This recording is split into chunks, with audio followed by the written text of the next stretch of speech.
Have you heard of doctors like Dr. Sebi? Yes. Why do they kill all holistic doctors? Right. Messing up the medical industry. You short-stopping their grind. Why do niggas get killed for hustling in front of a nigga spot? 4 years ago this month, that Dr. Gonzalez was found dead, there was no indication that he had any health problems. They were paying scientists. Doctors were smoking. And your dad came along with your son, and Nipsey or some like hip hop artist was in America. But unfortunately, this is also the land of junk food. You want fast food, convenience food, fake food of all different kinds. It's everywhere you go. You get hit with messages to eat it. This is the Dean Show.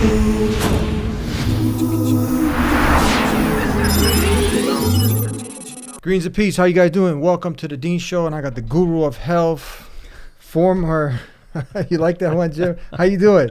I'm doing great, Eddie. Good to see you again. I can see Thanks you for inviting because me you on the have show black belts and you have grandmasters. I Mhm. consider you the grandmaster of nutrition, former chief nutritionist for Dr. Mercola at his Optimal clinic. Wellness Center, when Yeah. we were one of the busiest nutrition-based health centers in the country because of the popularity of his website. So strangers to the Dean Show, we've had you on many times. I want to start off with this story.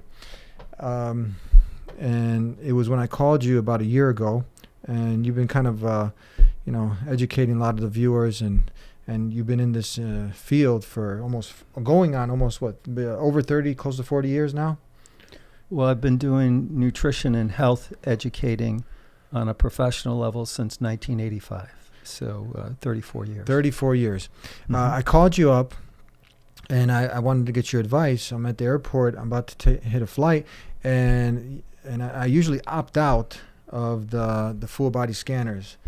And it can kind of be uncomfortable because you're the only one opting out. There's thousands, people. You can imagine there's thousands of people going through the lines, and you're the only one that puts his hand up and says, "I'd like to opt out." You're doing the healthy thing, though. So I called you, and I was like, it was one of those where sometimes you're rushing, you don't want to go through it. Am I just being paranoid? So I was about to not opt out. And there's been times when I just went through it because I'm running late, and Sure. I don't want to. There's a big line, and now you got to wait for someone to come and pat you down. Mhm. So then I called you up, and we all need this motivation sometimes. So I called you, say, hey, what should I do? I wanted to get your advice. I thought maybe I'm being overly paranoid, and then come to know, because that has to do with the scanners. Europe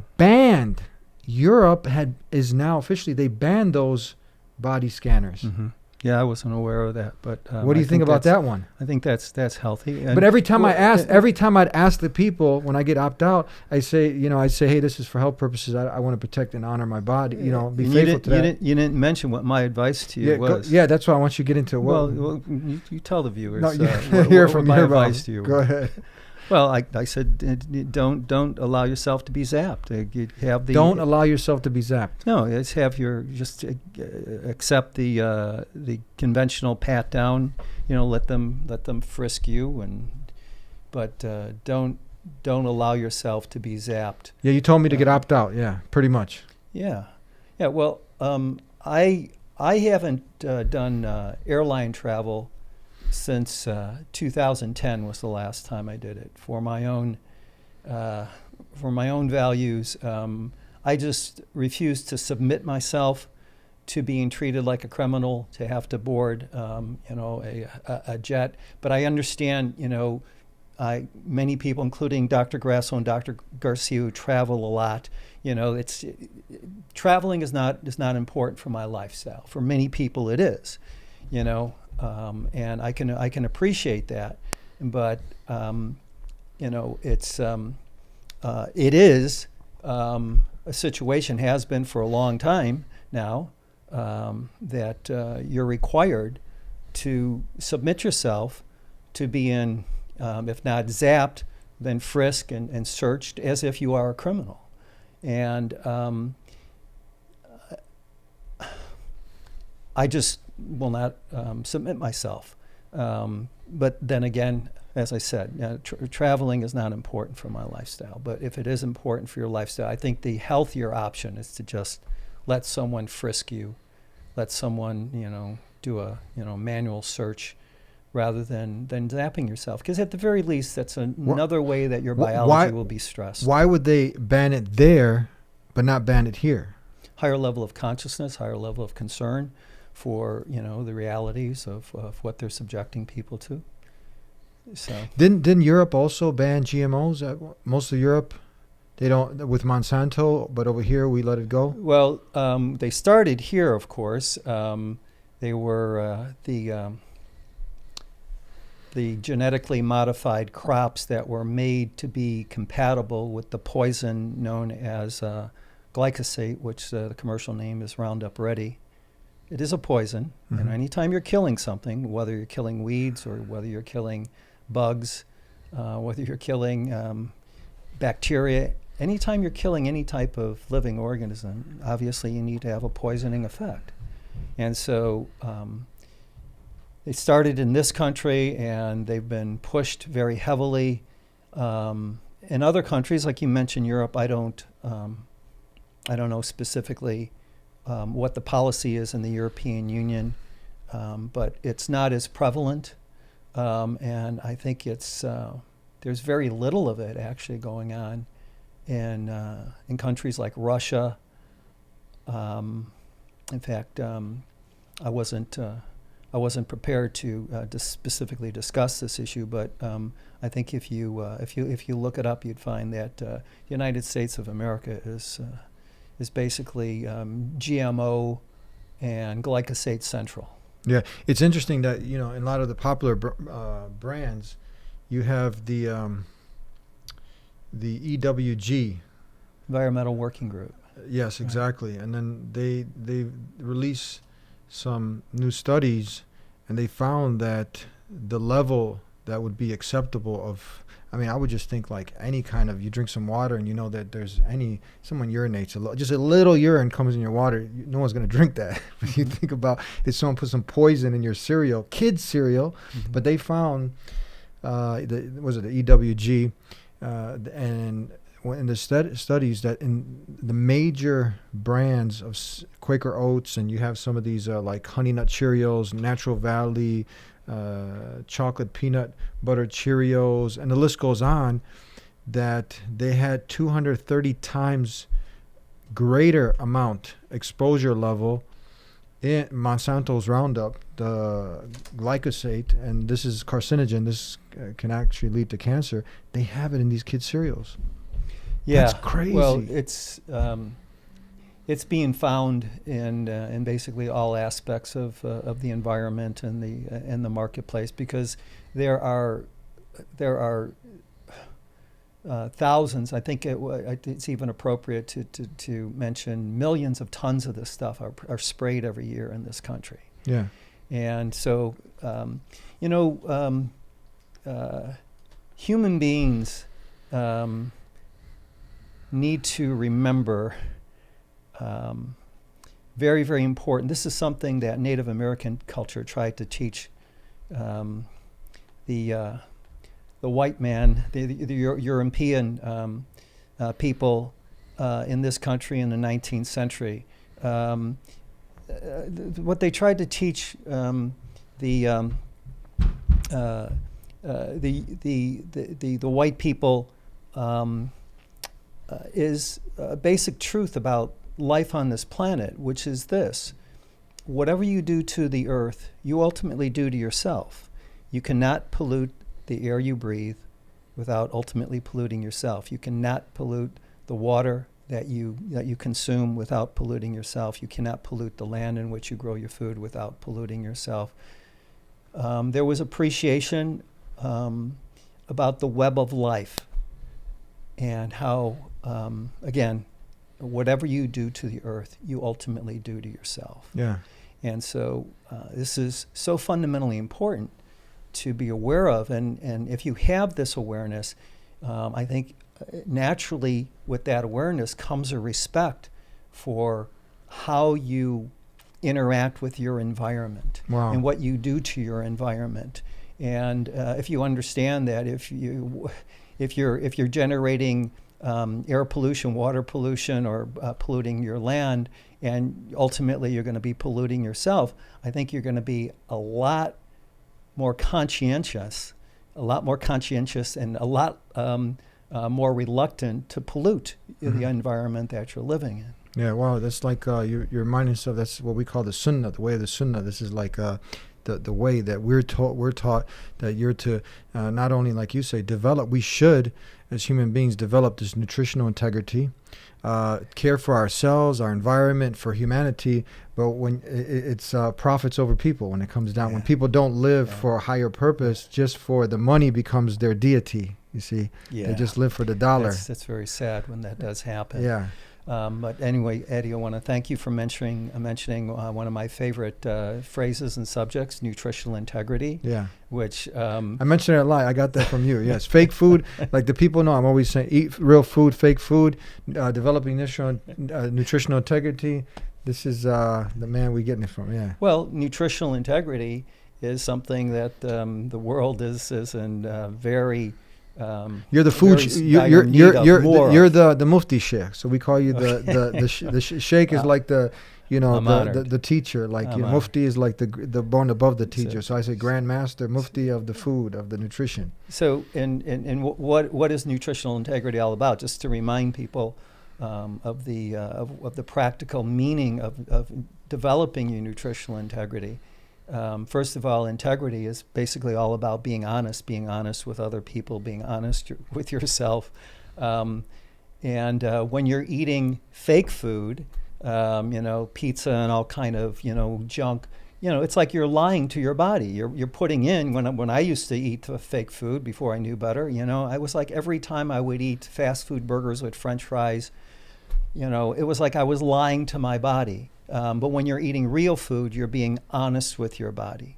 You're honoring your body's biological needs for real nutrition. Yeah. But so nutritional integrity is all about not only being honest with your body, but specifically it's all about setting standards for what is acceptable real food and drink for your body, and then being faithful to those standards that you set for yourself, rather than eating like what I grew up eating, and what I think is very common for people that grow up in America.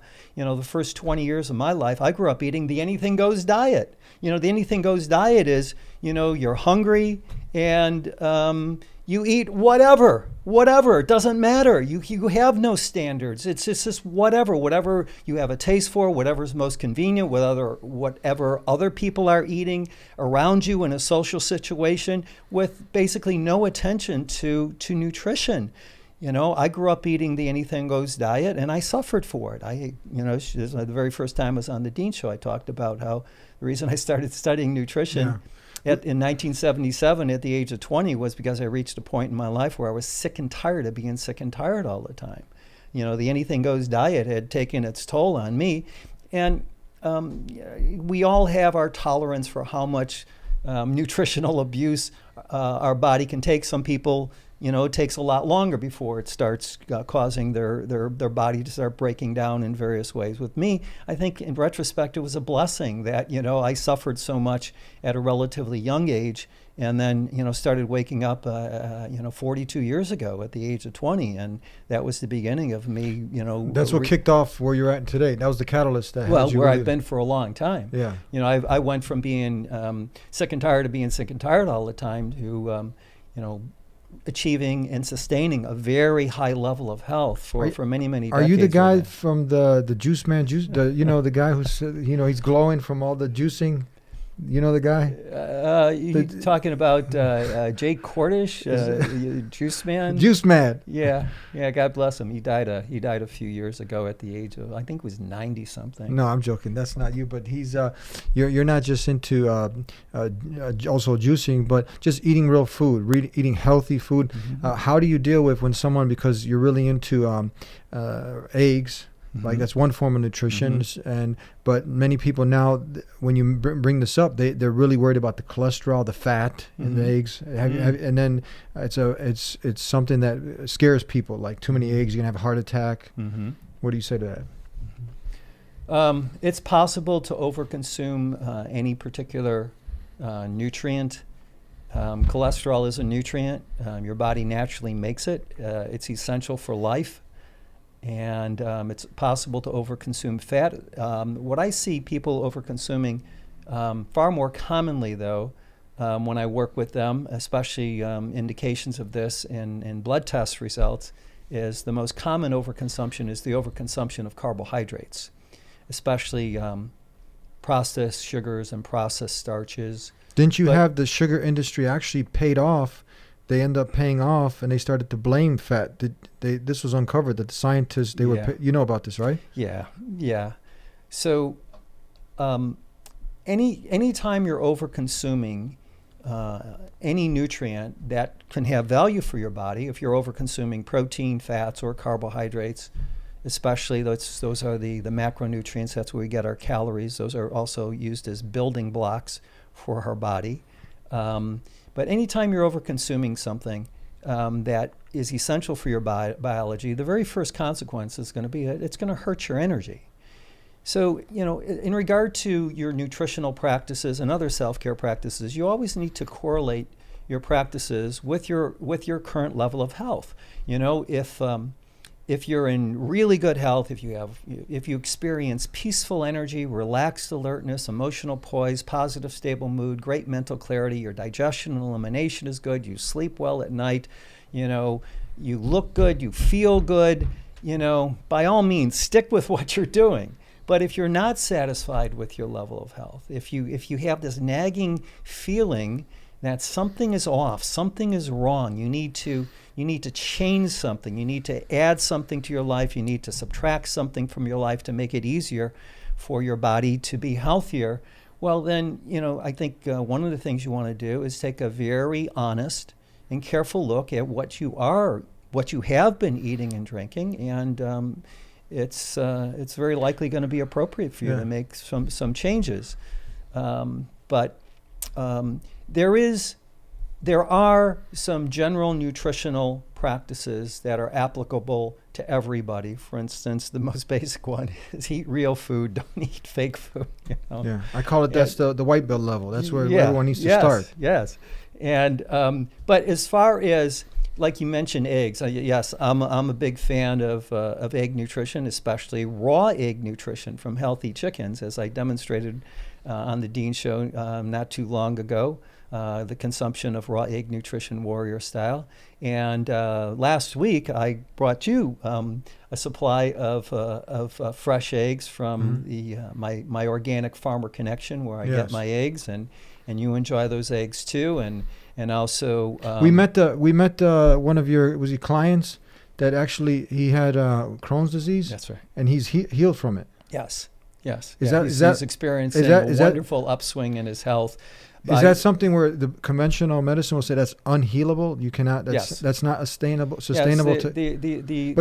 I met him. He said Is it right that he was a former student of yours? Yeah, he used to train jiu-jitsu also. Very nice. What's his name again? Yeah, Chris. Chris, very nice brother. Very nice man. Yes. He was getting the eggs from you. And Chris has become a wonderful example of someone who has developed a very high level of nutritional integrity. Yeah. And nutritional integrity, when you have that, it's like a shield that you carry with you everywhere you go in the land of junk food, because that's one of the ways that I think it's appropriate to describe America. America, of course, is a great country. There's a lot of good things in America, but unfortunately, this is also the land of junk food. You want fast food, convenience food, fake food of all different kinds. It's everywhere you go. You get hit with messages to eat it on an ongoing basis. If you're in social situations, that's mostly what dominates. And so when you carry your nutritional integrity with you everywhere you go, it's like a shield against the fake food, because when it's like it's been offered to me many, many times over the years, I just smile and I say thank you, but no thank you. Here's the confusing part, because the people that are supposed to be there, the respected physicians who are there, when people go with these problems, obesity, diabetes, these health concerns, they go to their doctor. What you're talking about, they're not hearing it from the top of the elite. The doctors are supposed to be the medical doctors, the elite people of health. but they don't address these things that we're talking about today. Yeah. The majority, what is it, like 99% don't address these things. There are really good doctors out there. Like Dr. Ahmadiyya Saeed that you had on Yeah, I your had- program yeah, not too long ago. Yeah, holistic. She's a holistic doctor also. Very nutritionally educated and Yes. minded, and she basically teaches people Dr. how to eat. Madiha Saeed, yes. Yeah, she teaches people how to eat healthier and how to live healthier. So There are doctors like that. Yes. But when people usually go to the doctor, they're not taught this. They're not sat down. They see, they've done studies where, you come in, and doctors tell us this also, they got like 7 minutes to see you, to diagnose the problem. 5 to 7 minutes. Right. Yeah. That's not going to happen that fast, is it? No, it takes time to educate And people. The system has been developed that is conducive to basically writing prescriptions for drugs, and so that's. But what does MD stand for? Well, my friend Max says more drugs. More drugs. As opposed to ND, which no drugs. ND is referring to a naturopathic. Someone doctor. else took it to a higher level. Said master drug dealer. Master drug dealer. Okay. No, there are a lot of good doctors who are taking it, and we want doctors to take it to the next level because it's continuing education that's important. So there are doctors who are limited, who are saying, "Man, our hands are tied." Right? They don't learn nutrition in medical school. They don't know this, and now they have so many patients to see, and they'll get in trouble if they don't fill the quota. Why aren't you prescribing these drugs? They got 300,000-400,000. They're enslaved by debt. Yeah. And they're stuck. Their hands are tied. It's the people above who are pulling the strings. That's right, Eddie. Yeah, yeah. It's the doctors who went to medical school with good intentions to learn how to help people. I appreciate that a lot of them maintain their good intentions. Like my sister. My sister is an MD. She's an MD. She does urgent care pediatric. My sister is certainly a good person, and she. Tell us that story that happened with your sister about you were reading the blood work with the sodium or something. Okay. You spotted it. What happened with that? Well, now she's a doctor. She's a medical doctor, and then. Well, this has to do with the knowledge and understanding that I've gained over the years, and learning how to make the most of blood test results, as opposed to most medical doctors seem to specialize in making the least of blood test results. In regards to back to my days as chief nutritionist at Dr. McCullough's Optimal Wellness Center, and even before that, I had heard from many people who sought out my nutrition and health building guidance, and they had blood work done. And usually the scenario went like this: someone was not feeling well. They contacted a doctor, wound up having blood testing, and when it came time for them to find out about their blood test results, it was very, very common for them to be told that everything was fine, everything is normal. Even if they didn't feel fine, and even if they felt lousy, they were told everything was fine, everything was normal. And then they would show me their blood test results, and I would see from the knowledge and understanding that I have about blood test interpretation. How many have you over the years read blood tests? Oh, approximately thousands. And thousands. Oh, sure. That was at Dr. McCullough's Optimal Wellness thousands Center. You've read. I was the guy who had the responsibility to teach other practitioners how to interpret blood test results from a holistic perspective and from a nutritional perspective. I was responsible for teaching all of the other practitioners who needed to know this, how to do it and how to make the most of blood test results. Helping people to understand their own blood test results is very worthwhile, very enjoyable, in fact, because most people don't know anything about their own blood test results. And I'd like to empower people to at least have some basic understanding about what is being measured and what the measures are indicating to me with my knowledge and understanding about how to make the most of blood test results. So just to finish this, Eddie, so they were told, it's very common. It's like the vast majority of the time when people do blood testing, they're told everything is fine, everything is normal. Again, even if they feel lousy, then they show me the same blood test, and I see everything is not fine, everything is not normal. And I see, very commonly, I see indications to me that they've been over-consuming carbohydrates for their metabolism, which will hurt their energy. They're under-consuming protein is fairly common. I see indications of stress on their immune system, which sometimes is related to the fact that they have a toxic tooth in their mouth, a root canal treated tooth, which that was an issue that you had. And I see other indications on their blood tests that they have some weaknesses and imbalances and there's room for improvement. So getting back to my mom, so in early 2015, my mom, who was at that time was 80 years of age, she was not doing well. She was she was losing energy. She was feeling weak. And one morning she got out of bed and she collapsed. And she went to her. This is your mother now. This is my mom. She went to her doctor, who she'd been connected with for a while. And this doctor did very comprehensive blood testing on my mom. And when it came to my mom finding out about her blood test results, my mom was told everything was fine, everything was normal. And then my brother called me to let me know my mom has blood work and that I certainly wanted to see it. And so I got over there as soon as I could. But before I got over there, my sister, who's an MD and who loves her mother, no question about that, she looked at my mom's blood test results. And she also told my mom everything was fine, everything was normal. And I looked at my mom's blood test results, and everything was not fine, everything was not normal. In fact, For example? Well, the biggest issue on my mom's blood test result was that she had a very low level of the essential electrolyte in our blood. It's always routinely done in blood chemistry.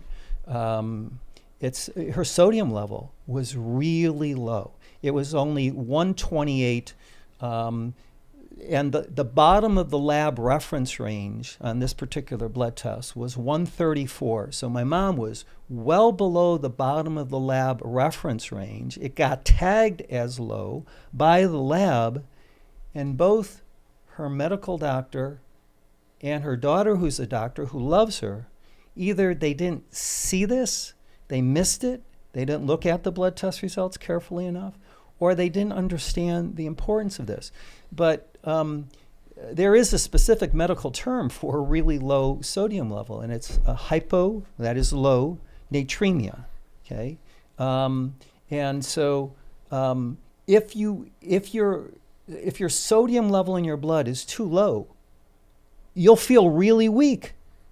And that's what happened to my mom. So anyway, there were other issues on my mom's blood test. It wasn't just that. There were a number of other issues. She was deficient in magnesium. She had indications of some stress on her kidneys, and she had a number of other issues. So I gave my mom recommendations, nutritional recommendations to strengthen her where she was weak, to balance her where she was out of balance. And of course, she being my mom, she doesn't follow all my recommendations, so only about half of them. But in 3 days, my mom was revitalized. And two of the recommendations I gave her were to do some raw egg smoothies. Okay, raw egg with like banana and some strawberries, which is just a delicious combination. Very delicious. But she needed to give her body more very high quality protein and fat nutrition, and when the protein and fat nutrition are not heat damaged, I've seen from clinical experience that there potentially is greater biological value there. So she did the raw egg smoothies, she did some fresh vegetable juice, and I had her start adding some good quality sea salt to her food, to taste, trust your own instinct as far as how much to use. But she obviously needed to get some, give her body more good quality sodium to work with. And in 3 days, following half of my recommendations, she was revitalized. And so that was especially enjoyable for me. to see that. And to this day, my mom is doing very well considering that. Now she's going to be, this year, she is going to be 85 in November. Yes. So how do you get past this when you have organizations saying that, specific organizations saying that, look, avocados are bad for you, but boxed cereals are good for you? Who says avocados are bad for you? Right. Where you have, our friend Chris also, he talks about this, where certain health organizations, Yeah. he mentions even the Food and Drug Administration, Yeah. they'll come out and they'll warn people. This is one example he's given countless times about avocados because of the fat content in Oh, there, yeah. right? Yeah. So now, but boxed cereals, right, Yeah. are good for you. But then you look back and you unfold like an onion, right? Yeah. You unfold and then the smell comes, the potency starts coming out. You start to see these layers and layers.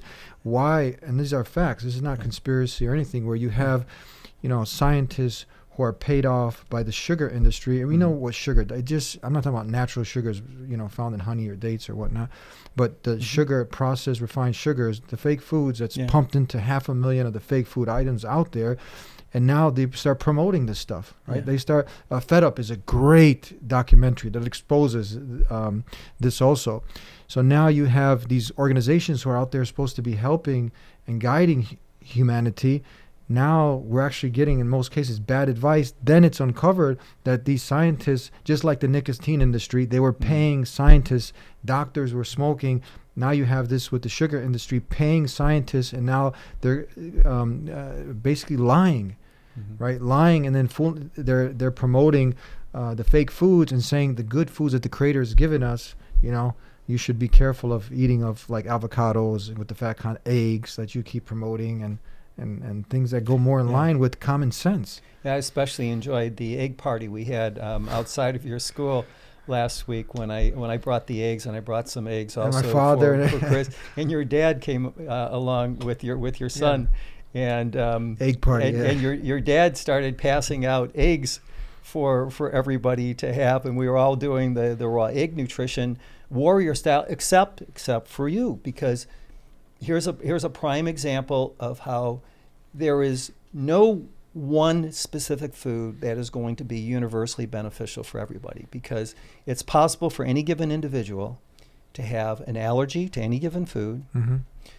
which means that your immune system is reacting to the protein fraction of a food, or sometimes food is not right for someone because they can't digest it well. Like some people have what is known as lactose intolerance, and they can't digest that particular milk sugar well, or like someone who eats beans or legumes, and they get a lot of gas and bloating from eating those foods because of the type of carbohydrates that are in those foods. But in my experience, when someone is in need of enhancing their health, building their health, they're not satisfied with their level of health, I've seen much greater value with raw egg nutrition, of course, always from healthy, happy chickens. Not conventional chickens, obviously. No, not from the factory farms. That's risky. But when you're getting organic chickens that are allowed to eat the foods they naturally have the instinct to eat, which is they have access to open pasture, so they get to forage for whatever plant foods they want, and also they get to eat as many insects as they can get their beaks on, because that's actually a chicken's very best food, best source of protein and essential fatty acids and vitamin B12. So it's fundamentally important to really only eat animal foods from healthy, humanely raised, and also humanely killed animals. This is one of the reasons I have basic appreciation for halal practices. Halal. Did you see what happened recently in Indiana? And you're quite accomplished at doing that properly. I've seen you in action, especially at the little farm that you have in preparation for a holiday. Yeah. Did you see recently what happened? They had it on the news. They had an organization going undercover, and they were exposing what is actually going on with many of these cows, these calves. The brutality and. Yeah. It's. You seen that? Did you? Well, that's nothing new about that, Eddie. The god-awful conditions of the commercial factory farms and the feedlots has been documented. Going back over 100 years, there was an investigative journalist at the I think it was the first decade of the 20th century had written an expose on the realities of the commercial factory farm feedlot industry. Maybe it'll come to me in a moment, but his name and the title of his book was is not something that's coming to mind right now. This is over 100 years ago. It was identified how barbaric the commercial factory farms were, because unfortunately this again gets back to the issue of people not having a connection to other forms of life, and it's just like as everything got industrialized and and as the commercial feedlot beef industry especially got bigger and bigger and bigger, it was operated with less and less consciousness and more and more carelessly, and the animals were just treated, more and more, inhumanely. Yeah, this goes back to what, that high level, we call it taqwa. This is when people, they make the ultimate goal is just business, money. Mm-hmm. There's nothing wrong with business, but when there's no integrity. You talk about nutritional integrity. Right. It's health integrity. Just life integrity, that you have good business ethics. You're not just blinded by the dollar and just the end goal is the profits, the bottom line, and then the bottom line at the end. There's another example we've seen, like they had in all the fitness magazines that a little bit of wine, a little bit of is good for the health. But then recently, World Health Organization, they produced that no amount of alcohol is good for human consumption. Right? Oh, I support that. That's no amount. So now you see these facts coming out, but a lot of times, you go to, again, it goes back to how. Okay, so we gain some wisdom from. That's what we want to derive. Some of the things we talked about: eating fake food, avoiding fake food. We talked about the first thing, opting out of DNA damage that was banned in Europe, right? So now it's banned here. That's another good piece of advice. To go for the pat down.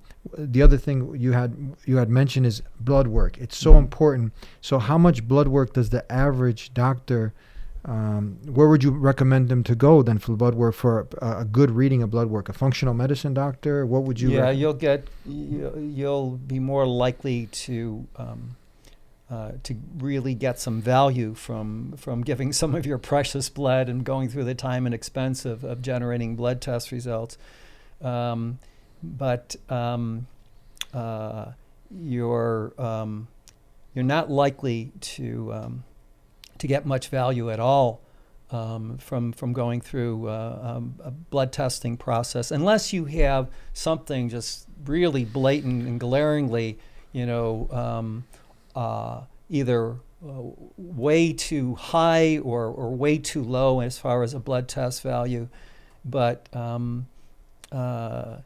I wonder how many of the viewers who are going to be watching this episode have experienced already in their life what I call, with some humor, some intentional humor, what I call the big medical blow-off in regard to blood test results. That's when people are told everything is fine, everything is normal, even when they feel lousy, and they don't feel fine. They don't feel so-called normal. And then when someone who really has some depth or knowledge and understanding about what's really being measured on a blood test and how those particular measures will be influenced by self-care practices, such as what people are eating and drinking, and you take the time to carefully look at those results. After all, someone has given some of their precious blood and gone through the time and expense to generate these test results. And if you really understand what you're looking at and you take the time to really carefully look, I teach there's a potential treasure of information there in regard to what's going on with your basic and vital blood chemistry and blood cell values that are being measured. And there's a lot of potential, very valuable information in regards to not only where you have problems, but I always enjoy, ever since, I've been looking at blood test results and explaining them to people, I always enjoy explaining to people where they're strong, where you have strength, where you have good balance, and then also, as needed, where you're less than strong, where you have room for improvement, where you have some weakness, where you have some imbalance. And blood test results have helped me for many years. Certainly, at Dr. McCullough's, he did very comprehensive blood testing, and he was very supportive of all of his practitioners taking the time to make the most of the results that were generated. In fact, we would dedicate at least one whole session, 45 minutes at least, to explaining blood test results to people to help them better understand themselves and where they're strong, where they're in balance, but also where they're not so strong, where they have some weakness, where they have some imbalances, and it was a motivating factor for people. But unfortunately, what I include in what I call the big medical blow-off in regard to blood test results is, if a person is not told everything is fine, everything is normal, the other most common experience is they're not told anything at all about their blood test results. Nothing. Which gives them the assumption that, well, everything must be fine, or they would have called me. But I've looked at a number of blood test results, again, going back to my days even before I was worked for Dr. McCullough, looking at blood test results where the lab clearly tagged a particular value out of the reference range, either on the high side or the low side, and the practitioner that the person did the blood testing through didn't even comment on it. Nothing. They just completely blew it off. And that's not right. That's not right. If you're gonna have someone go through the time and expense of giving some of their precious blood to generate results, I don't understand why you wouldn't want to make the most of those results. I think Dr. Medea Saeed would agree with me and have deep appreciation for what I'm saying. I brought up, and this is why I brought up the alcohol example, was because I think this was in the Lancet that they did this study with every 10 seconds someone is dying from alcohol-related deaths. Just like the sugar industry, they ended up paying the scientists to go ahead and label fat and these natural fats as bad, and then people get scared from this. Same thing was going on with the nicotine industry. Same thing with the alcohol industry. They were paying these scientists. So human beings can be bought. People who don't have integrity, who worship the dollar. Let me ask you something else. And I guarantee that. And this is a simple change. You see, when you get educated, right? We call what people sunnah, that you should be ready to adjust towards the good and leave off something that's of no benefit, and then substitute it with something that you can have more tremendous benefit from and protect you and your family from harm. Why do they have, and I guarantee probably 99% of people are using toothpaste that has fluoride in it, and their kids.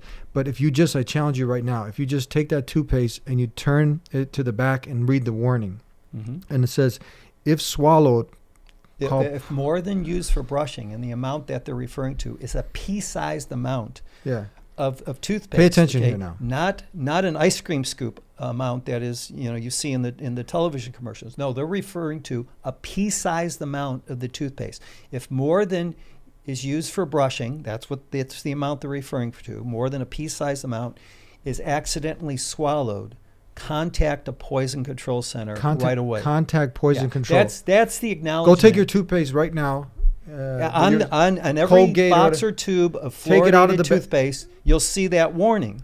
It's That's 99% of toothpaste out there. Well, if it's got fluoride in it, which 99% do. well, that's common. It is a very common ingredient. But this is a much taken for granted acknowledgement that fluoride can have a poisoning effect on our body. Yeah. So now your kids are obviously, many of them are swallowing this stuff, right? Because they're Inadvertently, kids. Inadvertently. Yes, and it's been definitively proven.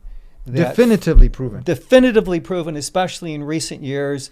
Harvard School of Public Health, environmental health sciences.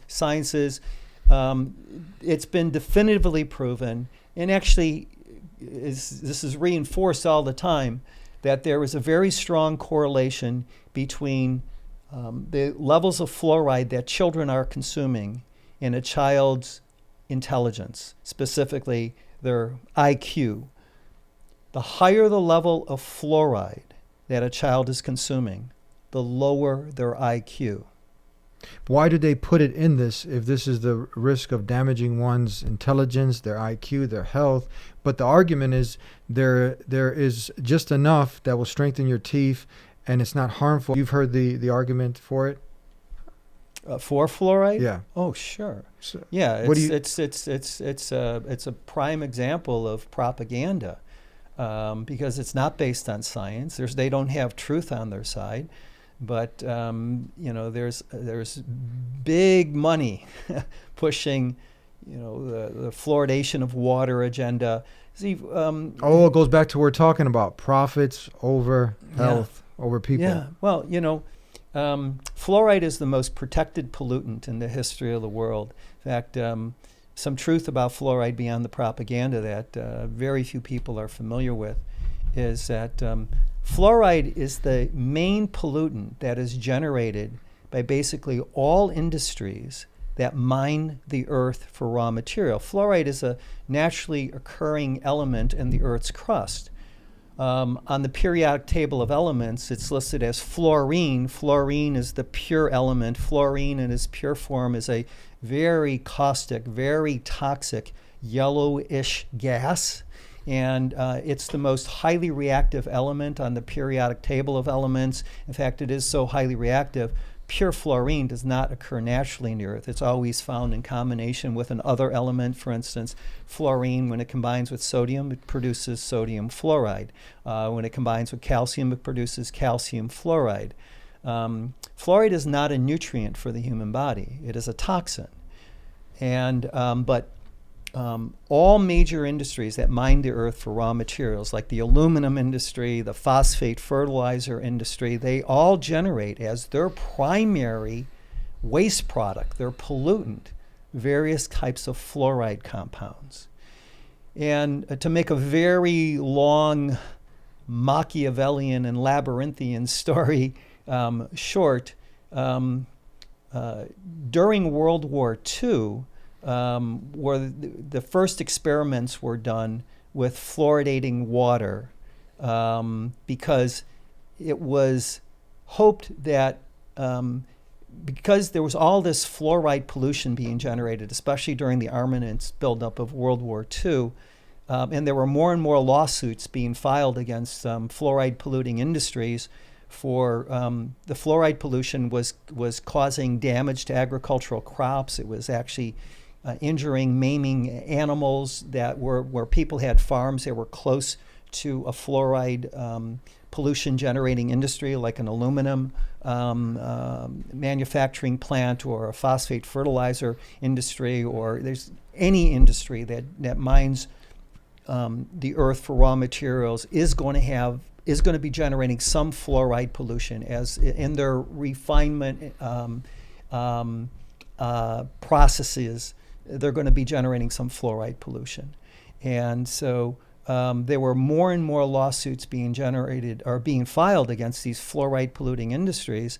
And so, again, to make a very long story short, government and industry basically conspired, and that is the right word, conspired. And there is evidence proving this, they conspired to create a new image for fluoride. This is how they handled the ever increasing number of lawsuits against industries that generate fluoride as a natural pollutant in their extraction and refinement processes. What they decided to do was to tell people that the fluoride is good for you. It's not a pollutant. It doesn't cause harm. It's good for you. In fact, it's so good for you, we're going to add it to your drinking water. And if you want to get into the details of this, there was a book that came out. This is the definitive book about the history, the economics, the science, and the politics of fluoride. The book was called The Case Against Fluoride, written by a chemistry professor by the name of Paul Conant and a couple of his colleagues. The book has hundreds, if not thousands, of references for the information, knowledge, and understanding in the book.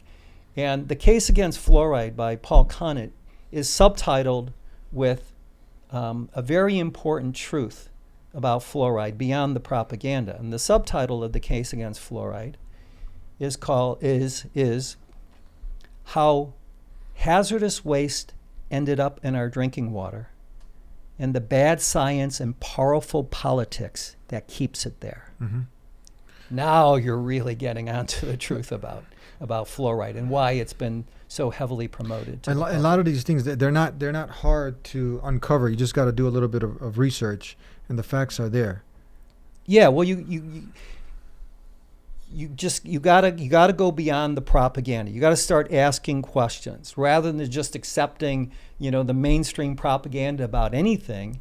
If you really want to get educated, ask questions and go beyond the mainstream propaganda. Yeah. And that's if it's mainstream, in my experience, in my life experience, there's much more likely to be an agenda behind what is being promoted to the public. It's more likely to be appropriately considered propaganda, propaganda is the definition of that is this is misleading and highly biased information to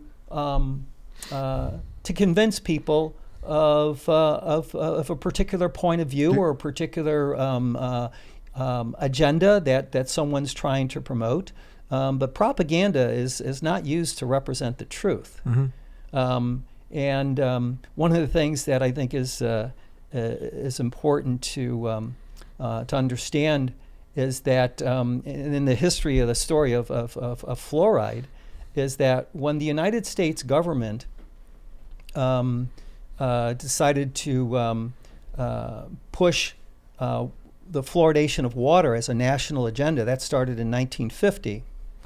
Isn't it interesting that the person that they called upon to help them promote the value of water fluoridation to the American public was a man who had actually written a book in 1928 called Propaganda. And that man's name is Edward Bernays. And Edward Bernays is regarded as the original spin doctor, is one of the names for him. He was one of the fundamental developers of the whole field of public relations and how to market successfully to the public, how to market anything to the public. And his first major accomplishment was the marketing of cigarette smoking to women in this country in the 1920s. Up until 1920 or so, there was, I think, a very good, very fortunate for the health of women, social taboo against women smoking in public. But Edward Bernays set about breaking that taboo, and the way he did that was he made smoking look glamorous and sexy and very attractive to women. He associated cigarette smoking for women with being independently minded and all of that. And he very simply, what he did was he paid famous women of the day, actresses and performers, socialites, well-known women, to simply be photographed smoking a cigarette in public, and it got marketed to women. So that's part of Edward Bernays, his background. And isn't it interesting that the United States government called upon him to help them promote water fluoridation to the American public beginning in the 1950s? A man who had written a book on propaganda, in which I have that book, I've read that book, and he not only justifies the use of propaganda, but he glorifies it.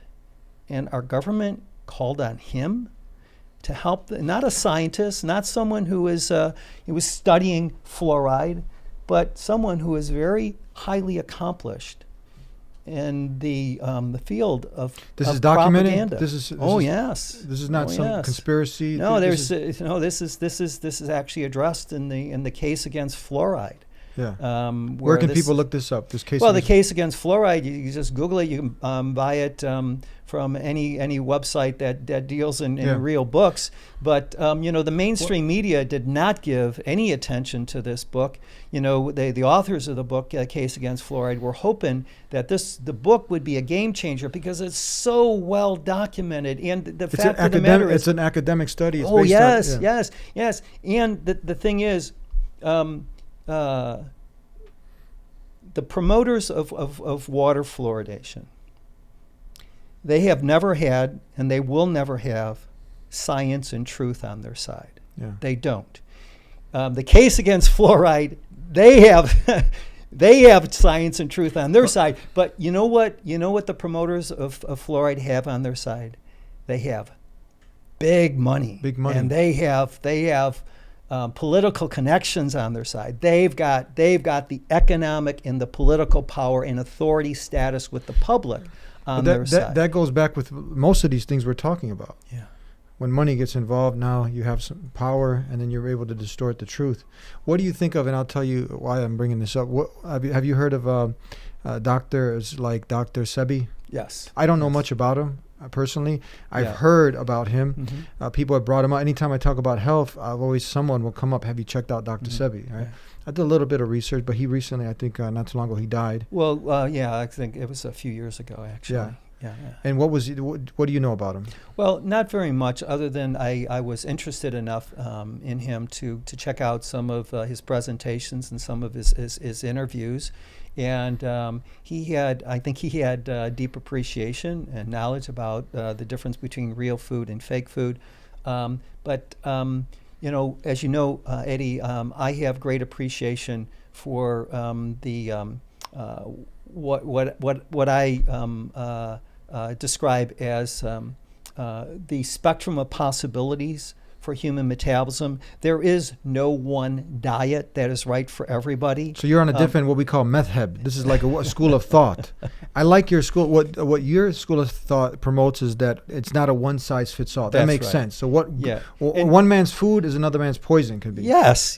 That was identified several thousand years ago by the Roman thinker Lucretius. And where is the evolution in consciousness? So that's your method, your school of thought. And someone who's promoting a particular diet or nutrition plan, for everybody, one particular approach is not someone I'm very interested in.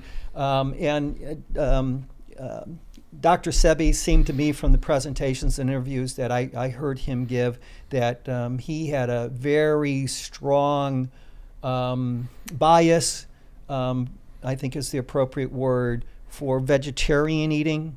And that works well for some people, but certainly not everybody. There are, in fact, the vast majority of people that I work with, they experience the best results in building their health, enhancing their health, when they eat, when they find the right balance for them of plant foods and animal foods. Yeah. But the vast majority of people that I work with do best when they do include some high quality animal protein and animal fat in their nutrition plan, especially when it comes from healthy, humanely raised animals. That's what we have to make clear, because a lot of times any studies or anything that people point out, you will get eventually sick if you're eating from sick animals. These from farm from the conventional industry. It's just thinking logically. I mean, doesn't that Well, make sense? You know, yeah. if you take the time to think things through for yourself, you know, But you couldn't go wrong. I mean, somebody. So he was doing some good work.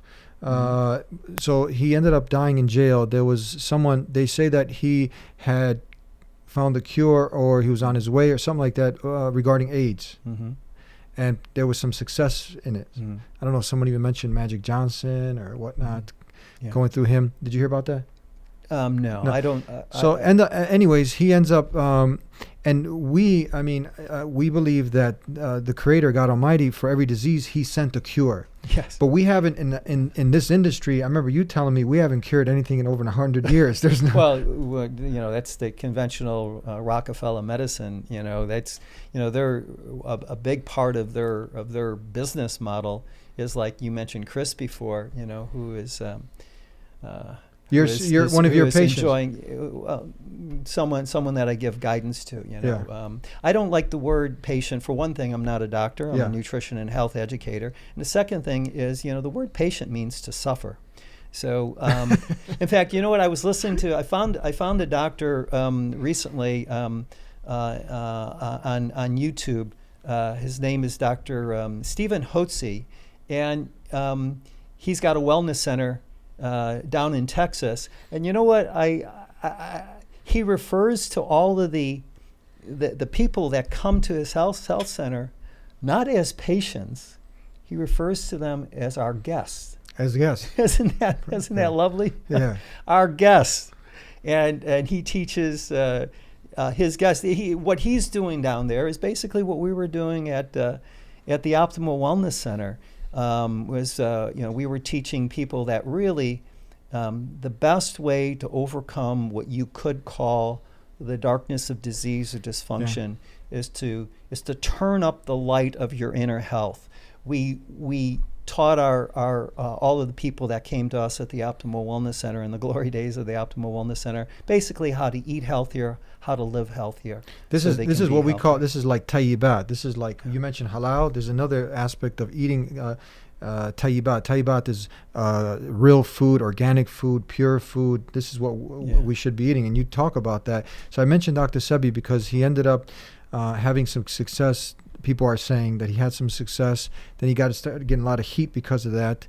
There was someone that was Nipsey or some like hip hop artist was also going to him. He was really impressed with him, and then he ends up. He was going to put a documentary together, this Nipsey, about Dr. Sebi, about his work, to highlight his work. So he's kind of a big name in the hip hop industry, this Nipsey, if I'm saying it right. I don't listen to the hip hop or any of this stuff anymore, but this is big news. So then he ends up also getting killed. Why do they kill all holists? I'm not saying there's anything behind it, but we're just highlighting it but then it goes back to some of the things that we found. You mentioned Dr. Nicholas Gonzalez. He was someone who had some success in treating cancer. Yes. And other doctors. Yeah, using a nutrition. And then it doesn't take a Sherlock Holmes, and you think, hold on, man, we see, like, what's going on here? And these people, like, they're coming up, they're doing some work, and all of a sudden, you know, they end up dead. Yeah. Right? Yeah. A conspiracy now is if we start conspiring, we say, oh, well, it happened like this. I'm just asking a question. Just like, you don't need to be Sherlock Holmes. It's like people when they're on the road to, you know, maybe coming up with something of a cure, or then they end up all of a sudden a heart attack. What happened with Nicholas Gonzalez? People can look him up. He was a brilliant mind. Well, he also had the most documented success. Most documented, scientific now. He's documenting his stuff. Yeah, and he had the most documented success of any practitioner in the country in helping people to realize freedom from various types of malignancies with a nutrition-based holistic program. I remember, and he was a student. He was following. First, he went in. If I remember, when I was looking into him, he was very skeptical. He was going to go into medical school. He was a investigative journalist or something. That's right, he was. And then he was like looking at this like these people are quacks. He started. Was it Dr. Kelly? That's right. Dr. Kelly said, look in my files. Go ahead. Just look. He had hundreds of files of success stories. He said, go ahead. Go examine them. Go ahead. Yeah. And he started to examine it. And he's like, man, this is science. This is science. I mean, this is like proof. Yes. And then he got pulled in and he started to, you know, follow his method and they were having success. And then what happened to him? Well, after he had been in practice for almost 30 years in a very high-profile location in New York City, at the age of 67, as I mentioned earlier, Eddie, before we started filming the show, that it's 4 years ago this month that Dr. Gonzalez was found dead, and there was no indication that he had any health problems. Didn't they say heart attack? Before he died? Well, he was autopsied, and from my understanding, I was following his website for a number of months after he had died to see what was being posted, and he was autopsied, and the autopsy did rule out heart attack. He did not die of a heart attack. But that's what they said. It was a heart attack. The cause of death, well, that was the assumption. That was the assumption. Because he died very suddenly. Yeah. But the as far as I know, and you know, the cause of death was indeterminate. It was not identified. Now, I could be wrong about that, but you know, Dr. Gonzalez was getting more and more vocal in the last years of his life, getting more and more media attention. For instance, a very well-known celebrity who's actually also been the author of a number of best-selling books, the actress, the beautiful actress Suzanne Summers, had featured the work of Dr. Nicholas Gonzalez, and actually a best-selling book that she put together called Knockout, which was about doctors curing cancer with non-toxic methods. And actually, that's Suzanne. That's Suzanne Summers. Isn't that from that? What is that? She's a famous actress, right? Right. Yeah. She was in a very popular TV show back in the 70s and 80s. But she has been writing about health issues for the last several decades. Mm-hmm. And anyway, why did these people usually get just like dismissed as quacks? They just kick them to the curb and say these people are just there's something wrong with them. Yeah. Well, Nicholas Gonzalez was. But if you watch Nicholas Gonzalez, you watch some of his stuff. He's brilliant. I mean, you can see him. He's like anyone. Dr. Nicholas Gonzalez. Look it up. Look him up. Oh yeah. He's still. There's many of his presentations. Dr. Nicholas Gonzalez, short and long, on YouTube. One of his famous students also, Dr. Kelly Brogan, right? Yes, Dr. Kelly Brogan. She was mentored with him for the last 7 months. She's having tremendous success. Yeah. Helping people, and it's not with drugs. She helps people with food now. She was she's a psychiatrist. Psychiatrist, and they prescribe the most drugs. Yeah. She specializes in women's psychiatry, and up until about 7 or 8 years ago, she was basically very conventional, just writing prescriptions for what the diagnostic minimal success. Yeah, well, she's almost no success. She saw that she wasn't really helping people in the long run, but she was being very successful in practicing the business of psychiatry. But she had her own health crisis after she had her first pregnancy, and she was diagnosed with a condition known as, and I can talk all about this because she's very public with her story, and she wrote a book in 2015 called A Mind of Your Own. Which is basically that book is basically mostly about how to eat healthier and live healthier. I got the book. So I read the book. Yes. Right, and so it's a good book. So she's been doing basically nutrition and health educating work for the last 7+ years, and having the best success of a career, helping women overcome depression and anxiety and a lot of other so-called mental, emotional, psychological issues. But after her first pregnancy, she developed a condition that was labeled as Hashimoto's thyroiditis. Yeah. And the medical dogma about that, as it is for almost every type of chronic condition, is, well, we don't know the cause and there's no cure, but we can give you drugs. And that's a business model. That's not medical science. That's a business model put in place a long time ago by very, very powerful interests, and gets promoted to the public as medical science. But anyway, she worked with a naturopathic doctor who taught her about what real food was and got her on the right nutrition plan for her, and taught her how to eat healthier and how to live healthier. And although the dogma about Hashimoto's thyroiditis is there's no cure for this, within a year she was completely cured of this condition, based not only on her own subjective experience, her health, how she was feeling, but also the blood tests. There are specific markers and blood tests that can identify this condition. And there's specifically there are these what are known as thyroid antibodies that get elevated when someone has a problem with their thyroid function, and they get this diagnostic label of Hashimoto's thyroiditis, primarily because they have elevations of certain thyroid antibodies, and they're also experiencing low thyroid function and the symptoms related to that, such as low energy and low mood, and other symptoms of an underactive thyroid are constipation, dry skin, hair loss. A number of other symptoms can manifest. Yeah. So you see her. She completely overcame that. She overcame that, and she talks about a lot of cases now that she is actually helping to heal people from many of these by teaching them how to eat healthier and how to live just healthier. Eating what we call tayyibat, eating the real food. But not just that. I also lifestyle. She talks about lifestyle. Yes. It's about lifestyle changes, right? And also sleeping well, eating well, moving your body, exercise. These things that are extremely important. This is what Dr. Sebi also talked about, lifestyle. So just connecting that, Dr. Nicholas Gonzalez.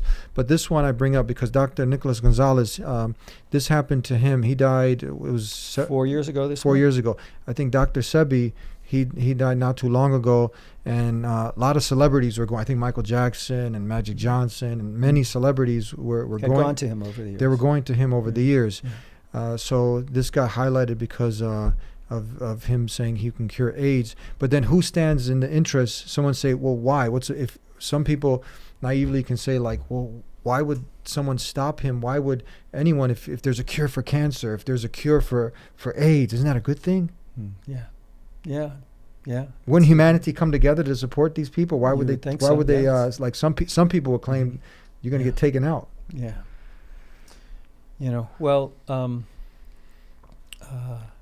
I think it's naive to think that the truth is what dominates in the world. It's a great tragedy of life to come to the realization that there are economic powers and political interests that they have their own agenda, and the truth often gets trampled by the most powerful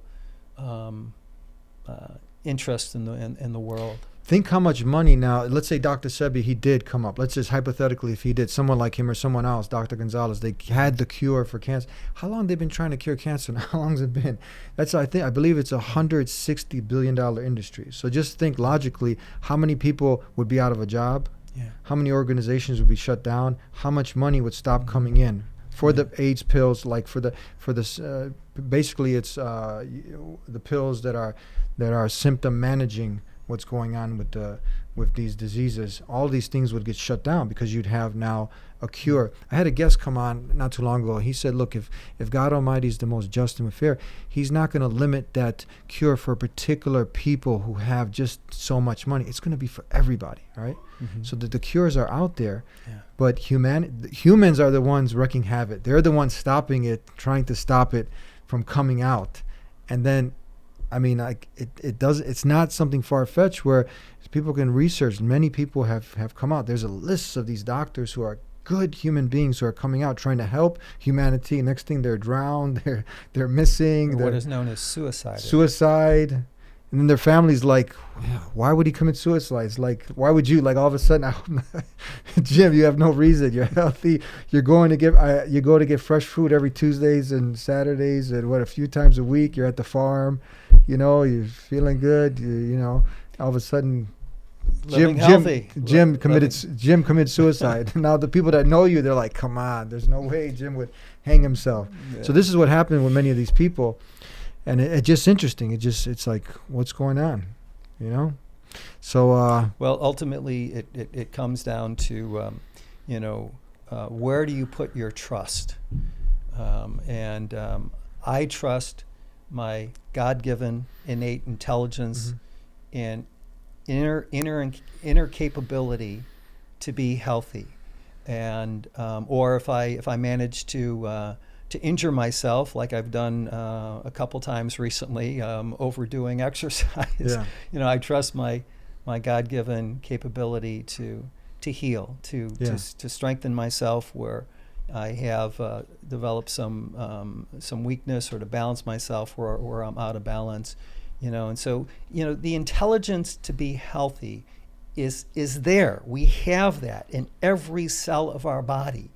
Has this incredible intelligence to know how to produce energy and know how to function properly, as long as the cell is getting all of its needs met, beginning with all of the nutrients necessary to support the cellular needs for energy production. And that's the key issue.